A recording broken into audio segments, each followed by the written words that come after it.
শুভ সন্ধ্যা। চলে এলাম ঘুগনি বানাতে। আর রুটি করবো, তাই মশলাপাতি দিয়ে কষে নিচ্ছি আলুটাকে। আলুটা বেশি দেওয়া হয়ে গেছে। বললো যে আজকে ঘুগনি হোক।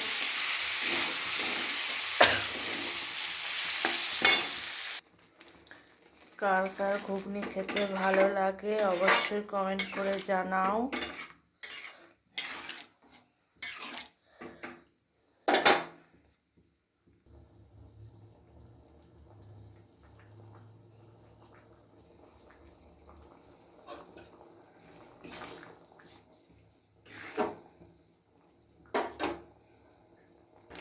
ঘুগনি রেডি হয়ে গেছে।